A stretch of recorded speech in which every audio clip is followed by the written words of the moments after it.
Bienvenidos. René Portillo Cuadra se consolidó durante años como uno de los cuadros más visibles y sólidos del partido Arena. Mientras viva Arena, vamos a luchar por las libertades fundamentales, sino también un desmoronamiento moral, ético, que se ven amedrentadas desde la presidencia de la República. Eso no lo podemos ni lo vamos a permitir jamás. Incluso después de una profunda debacle electoral y el progresivo debilitamiento de esa estructura partidaria. Mientras Arena perdía influencia, espacios y relevancia política, Portillo Cuadra intentó mantenerse como una de sus figuras más representativas en la Asamblea Legislativa. Un diputado con proyección pública que lo colocaba entre los pocos rostros capaces de sostener una marca partidaria en una etapa de plena crisis. Y en ese nuevo contexto, Portillo Cuadra decidió reinventarse como una de las voces más encendidas contra el nuevo gobierno de Nayib Bukele, que los había derrotado y reducido como partido. Por ello, adoptó un tono desafiante que contrastaba con la debacle que estaba sintiendo el partido Arena. En plenarias llegó a declarar que defendería su partido hasta el último aliento y al pueblo salvadoreño, al grado incluso de ofrendar la vida si era necesario.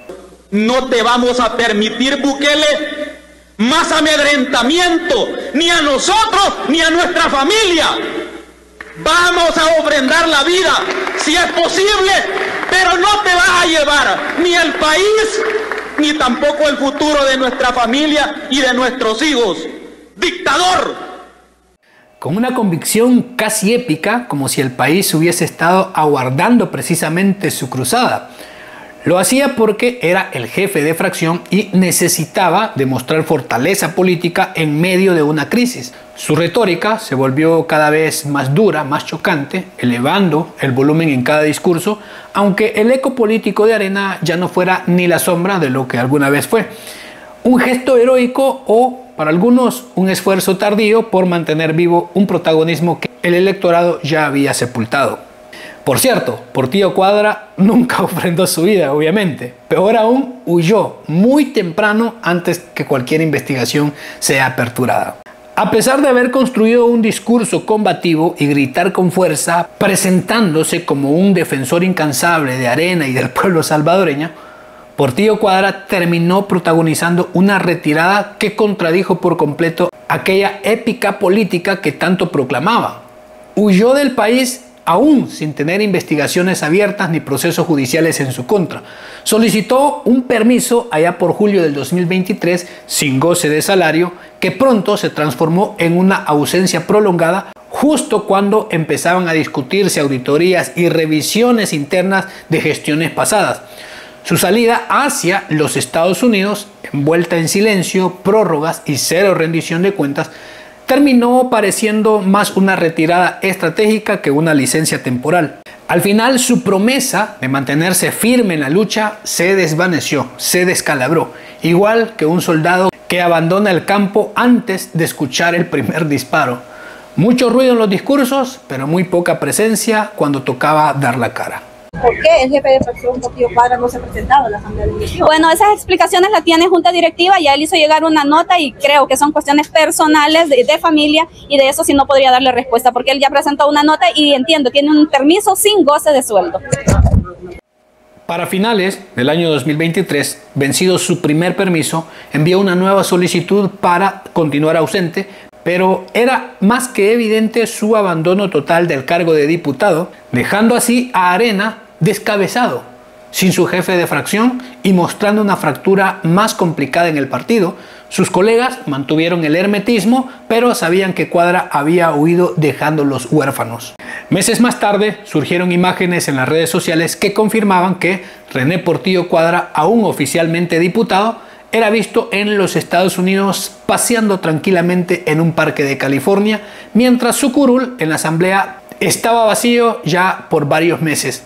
Y esa salida, ese viaje, coincidió con su extenso permiso sin goce de salario, que muchos vieron como una salida planificada y definitiva. Era una huida.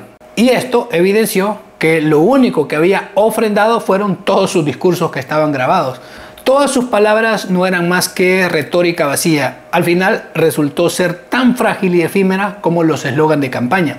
Y el único caso grave en el que sonó fuertemente su nombre fue allá por el 2021, cuando la Fiscalía solicitó formalmente el desafuero al diputado Norman Quijano, que en ese momento estaba en el Parlamento Centroamericano.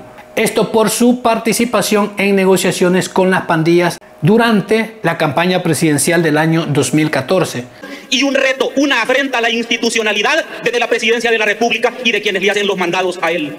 Mientras esta oposición viva, jamás le vamos a permitir ni le vamos a entregar el Estado de Derecho, las libertades, la vida, la libertad de expresión y la salud del pueblo salvadoreño, que ahora están siendo amenazadas no solo por el COVID.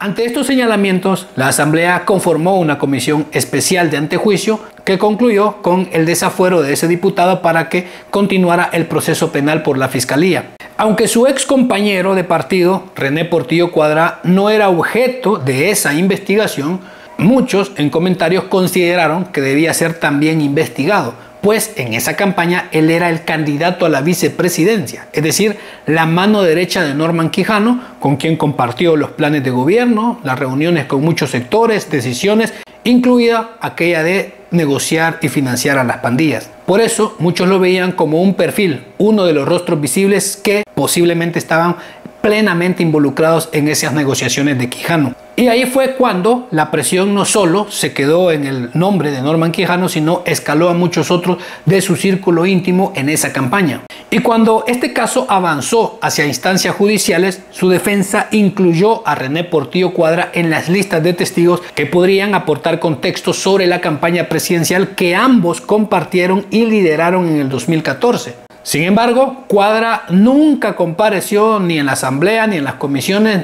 ni en el antejuicio, y mucho menos en los tribunales que posteriormente conocieron el caso. Su ausencia, pese a haber sido propuesta formalmente como testigo y no como acusado, dio la impresión de un distanciamiento calculado frente al escándalo. No quería saber nada de eso. Él prefirió apartarse por completo de ese capítulo grave que enfrentaba Arena con Quijano.